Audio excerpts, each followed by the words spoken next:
20 नवंबर को महाराष्ट्र विधानसभा के चुनाव होने वाले हैं। राजनीतिक पार्टियां अपने चुनाव प्रचार में जुटी हुई हैं। इसी कड़ी में आपकी अपनी पार्टी पीपल्स के भी प्रत्याशी चुनावी मैदान में है।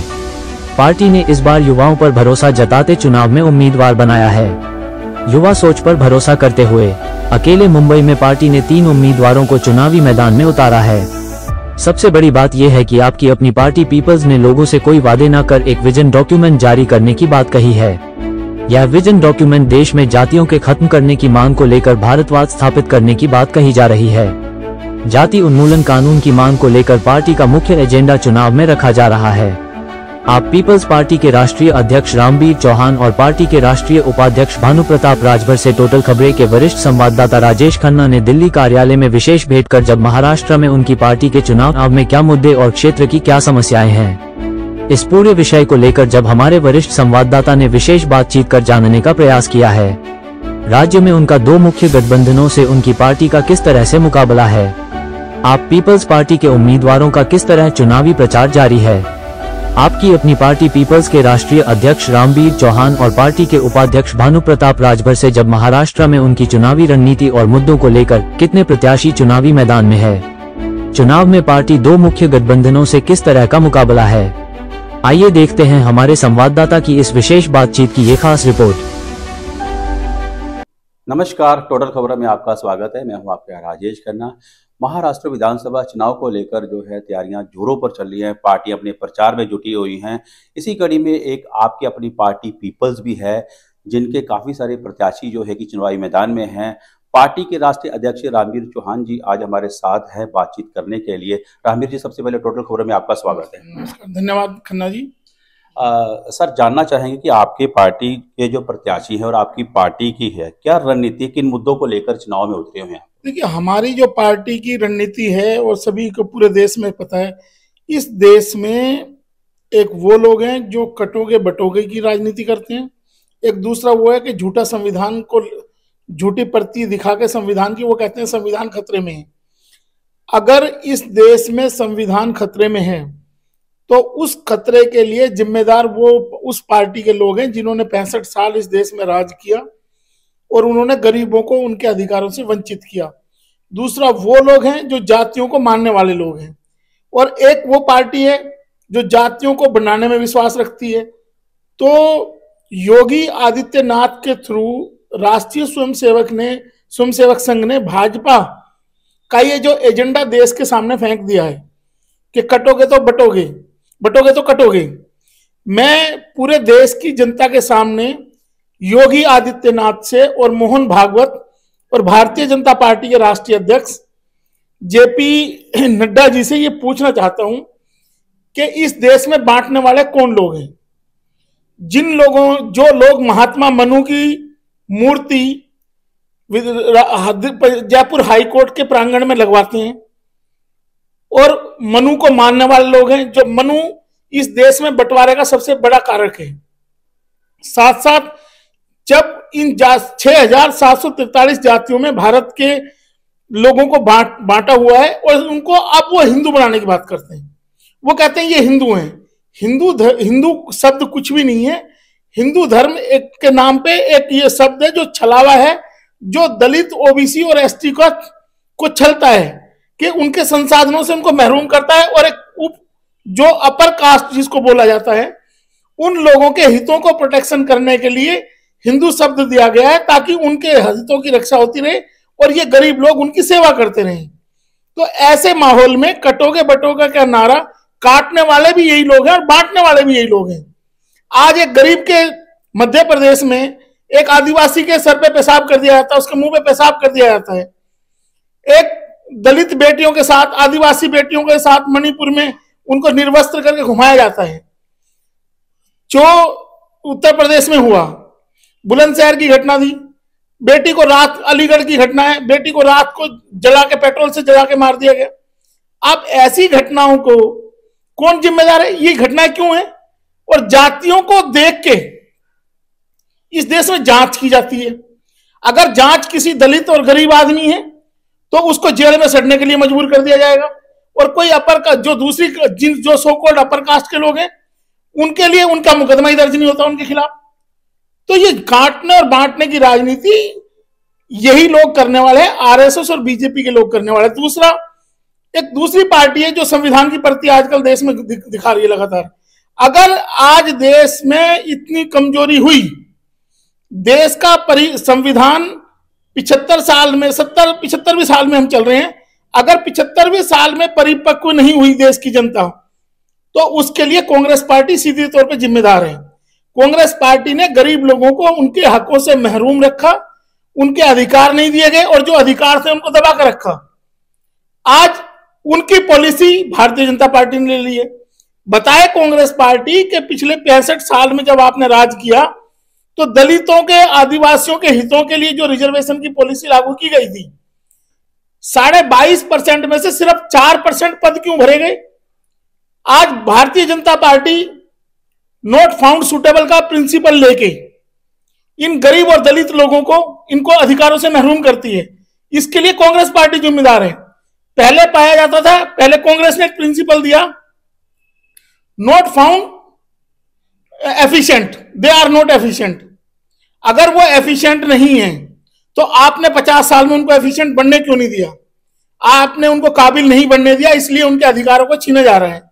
तो इस सारी प्रक्रिया के लिए ये दोनों पार्टियां जिम्मेदार हैं और ये दोनों पार्टियां 10% लोगों के अधिकारों को सुरक्षित करने के लिए, उनके हाथ में आर्थिक सत्ता देने के लिए काम कर रही हैं। 90% लोगों के अधिकारों को छीनने के लिए दोनों पार्टियां काम करती हैं। हमारी पार्टी का कहना यह है कि इस देश से ये देश जाति मुक्त हो। जाति उन्मूलन कानून, कास्ट एबोलिशन एक्ट की हम बात करते हैं और महाराष्ट्र की जनता से भी हम अपील करते हैं कि हमारी पार्टी के कैंडिडेटों को आपके अपनी पार्टी पीपल्स के कैंडिडेटों को जिताएं, ताकि इस देश में भारतवाद का परचम लहराया जा सके। हर आदमी गर्व करे कि मैं भारतीय हूं। We the people of India. हम किसी जाति धर्म के नहीं, इस देश के लिए काम करें, यही राष्ट्रवाद की सच्ची परिभाषा है। तो हमारे विधायक अगर जीतते हैं तो महाराष्ट्र विधानसभा में हम इस बात को जोरों शोरों से उठाएंगे, इस पर प्रस्ताव लाएंगे और पार्टी का क्लियर कहना है कि हम इस देश में कास्ट एबोलिशन एक्ट लेकर आएंगे, ताकि ये संसाधनों का बंटवारा, जातियों के नाम पे जो रोक दिया गया है, जातियां समाप्त होंगी तो संसाधनों के लिए, बंटवारे के लिए लोग संघर्ष करेंगे और गैर बराबरी की व्यवस्था बराबरी की व्यवस्था में परिवर्तित होगी। आपकी अपनी पार्टी पीपल्स के कितने प्रत्याशी चुनावी मैदान में हैं और क्या उनके लिए रणनीति आपने रखी? देखिए, जो हमारा जो बम्बई शहर का जो डाटा है वो मेरे पास है। बम्बई शहर के अंदर हम लोगों ने 3 कैंडिडेट उतारे हैं। अंधेरी ईस्ट से जो बाला नडार हैं, वो हमारे कैंडिडेट बड़े जुझारू हैं और प्रदेश के यूथ के अध्यक्ष भी हैं।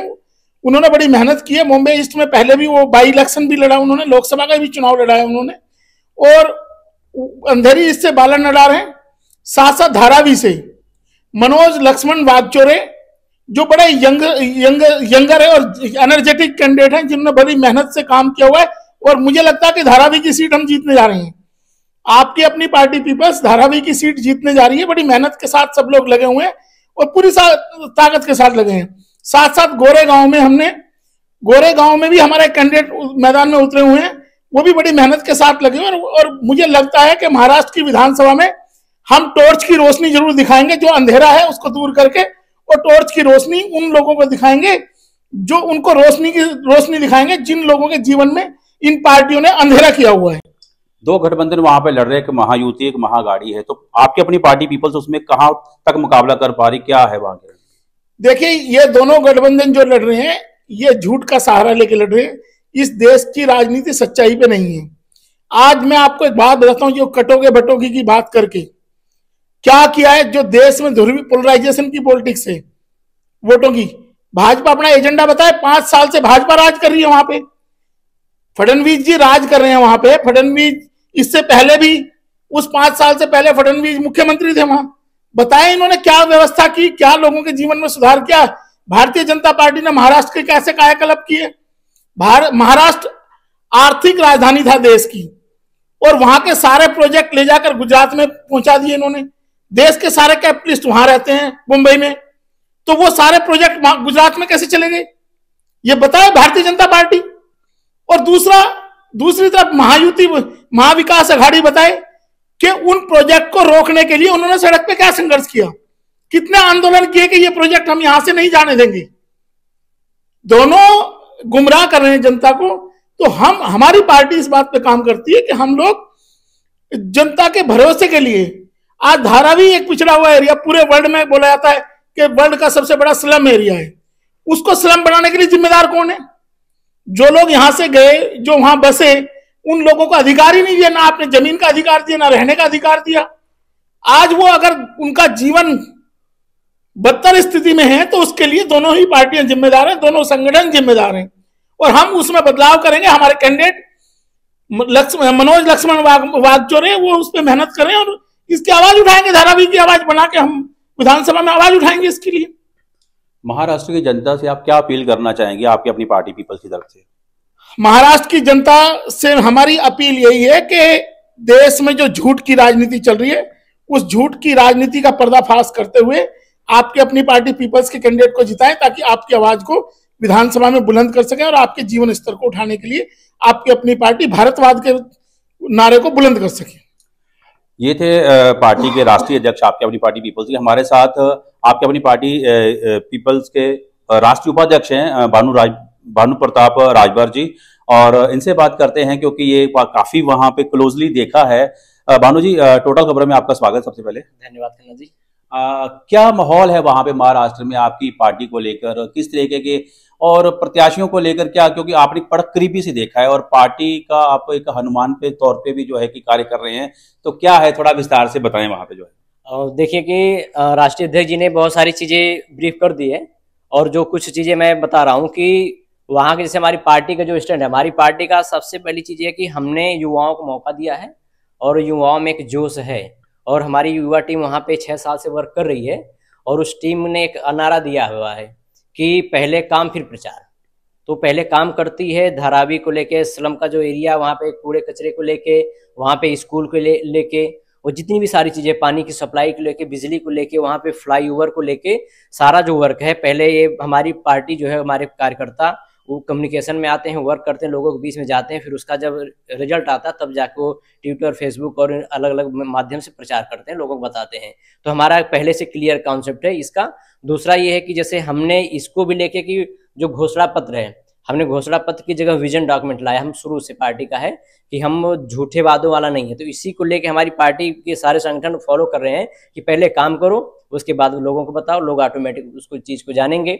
और लोगों को, जो दोनों पार्टियां हैं, जो दोनों गठबंधन है महाराष्ट्र में, लोगों को कंफ्यूज कर रहे हैं, और आज ही नहीं है, शुरू से उनका काम है कि लोगों को कंफ्यूज करके, उनको गुमराह करके अपने पाले में ले लेना, फिर सरकार बना के और उनका शोषण करना, फिर बाद में जब टाइम आता है 2-4 महीने रह जाते तो अलग अलग तरह के सिंगों पे छोड़ते हैं। तो उस चीज को लेके अब हमारी आपकी अपनी पार्टी पीपल्स है उसको क्लियर कर चुकी है कि चाहे जैसा कि सर ने बताया कि बटोगे कटो वाली बात हो, चाहे संविधान दिखाने वाली बात हो, तो अब वो महाराष्ट्र की जनता को समझना है कि बटने कटने के पीछे जो बटा वाला सीन है उसका आधार हमेशा से जातिवाद रहा है। यह क्यों नहीं बताते हैं देश की जनता को? तो यह आपकी अपनी पार्टी बताने काम कर रही है कि जो बटने वाला सीन है इसका आधार है जातिवाद, और आपकी अपनी पार्टी पीपल्स जातिवाद को ही खत्म कर देने के लेके काम कर रही है, जिससे कि लोग बढ़ने का तो मतलब नहीं होगा। दूसरा चीज जो संविधान को लेके होती प्रति दिखाने की, तो संविधान, जैसा कि सर ने बताया कि संविधान वास्तव में खतरे में है नहीं, खतरे में जो संविधान लहराते हैं वो खतरे में है। उनकी जो सेकुलर को लेके या कुछ जो उन्होंने छद्म रूप रख रखा है ना, उनका वो विचारधारा खतरे में है, बाकी संविधान नहीं खतरे में है। और वो जो दिखाते हैं, प्रतियां दिखाते हैं, तो जो 42वां संविधान का संशोधन करके, जिसको कि मिनी संविधान भी बोलते हैं, वो चीजें आपने करी है। बहुत सारी चीजें इसमें संविधान में ऐसी डाल दी कि जिससे कि संविधान का रूप विकृत हुआ है और व्यवस्था का रूप विकृत हुआ है। तो आप उसको बचाना चाहते हैं कि जो मूल है उसको बचाना चाहते हैं। तो ये आपकी अपनी पार्टी पीपल्स महाराष्ट्र की टीम ये क्लियर करने का काम कर रही है महाराष्ट्र में कि ये दोनों का ये असली चरित्र है, इनकी चरित्र में ही दोष है। आपकी अपनी पार्टी की जो हमारी टीम है महाराष्ट्र की और पूरे देश की, हमारा यही काम ही है कि हम देश की जनता को इनका चरित्र बता रहे हैं और अपना चरित्र दिखा रहे हैं कि हमारा क्या है। हमारा क्लियर कट चरित्र, हमारी विचारधारा है कि हम भारत को भारतवादी बनाना चाहते हैं, सबको जाति, धर्म, क्षेत्र, भाषावाद खत्म करके, जो हिंसा का आधार उसको खत्म करके एकता और शांति विकास तरफ ले जाना चाहते हैं। वो भारतवाद के कॉन्सेप्ट में आएगा। और इनका जो चरित्र है, इनके चरित्र में हमेशा से हिंसा रही है, चाहे वो जातिवाद के नाम पे ले लो, भाषा के नाम पे ले लो, क्षेत्र के नाम पे ले लो, बटने कटने के नाम पे ले लो, और वो प्रतियां दिखाने के नाम पे ले लो, इनमें कहीं न कहीं हिंसा रही है। जब हिंसा होती है तो अशांति रहेगी, अशांति होगी देश का, समाज का विकास नहीं होगा। तो हमारा क्लियर कॉन्सेप्ट है, हमारी आपकी अपनी पार्टी पीपल्स महाराष्ट्र में अच्छा वर्क कर रही है। उम्मीद है कि महाराष्ट्र की जनता को हम बताने में कामयाब होंगे और महाराष्ट्र की जनता बैटरी टॉर्च के निशान पर वोट करके हमारे कैंडिडेट को, अपनी पार्टी कैंडिडेट को विधानसभा पहुंचाएगी। इस आवाज को बुलंद करेंगे और आगे का रास्ता जो है साफ होगा। अच्छा, पार्टी का घोषणा पत्र कब तक आने की उम्मीद है? क्या क्या मतलब वादे आप करने जा रहे हैं? नहीं, अच्छा, अब मैं पहले बता चुका कि पार्टी का कोई घोषणा पत्र नहीं है। विजन डॉक्यूमेंट हम पहले लाए हैं और उस समय के साथ साथ कुछ चीजें परिस्थितियां बदलती हैं तो उसमें संशोधन करके फिर हम विजन डॉक्यूमेंट ही लाएंगे। और अभी जैसे आने वाले चुनाव में और हमने महाराष्ट्र के लिए चीज क्लियर कर दी है, वहाँ पर हमारा जो विजन डॉक्यूमेंट है वो जारी हो गया है और वो प्रिंटिंग में आ गया है और उस विजन डॉक्यूमेंट के साथ हमारी टीम वर्क कर रही है। और उसमें हमारा, जैसे हमने बताया है कि जातिवाद, क्षेत्रवाद, भाषावाद खत्म करके लड़ाई संसाधनों की तरफ जाएगी, भारतवाद की तरफ जाएगी। हम सब भारतीय हैं और सबका संसाधनों पर अधिकार है, तो इसलिए हमारा एकदम क्लियर कट है, घोषणा पत्र नहीं बल्कि विजन डॉक्यूमेंट है। इस विजन के साथ ही देश का युवा, देश की जनता, देश की ये मतदाता समझें कि फ्रॉड क्या है और ओरिजिनल क्या है। और विजन हमारा क्लियर है, इस विजन में विश्वास करें। पहले हमारे विजन को समझे, उसमें विश्वास करें, उसको ऑटोमेटिक विश्वास हो जाएगा। तो इसी के साथ हम जा रहे हैं चुनाव में। तो ये थे आपके अपनी पार्टी पीपल्स के राष्ट्रीय उपाध्यक्ष भानु प्रताप राजभर, और इनका जो पार्टी का एजेंडा है वो जातियां खत्म करने को लेकर है और अलग तरीके का विजन है, कुछ अलग हटके है। और बाकी पार्टियों का तो जो आप देख ही रहे हैं, उनका कोई घोषणा पत्र नहीं, विजन डॉक्यूमेंट जारी कर दिया गया है, पार्टी के प्रत्याशियों के बारे में बताया गया है। और महाराष्ट्र की जनता ने डिसाइड करना है कि भी उन्होंने अपना जो है विधायक किस तरीके से चुनना है, कैसा विधायक उनको चाहिए। तो आपकी अपनी पार्टी पीपल्स की जो है कि अलग ही नीतियां हैं। देखते हैं 20 नवंबर को चुनाव है, किस तरह मतदाता करवट लेता है। टोटल खबरें दिल्ली से राजेश खन्ना।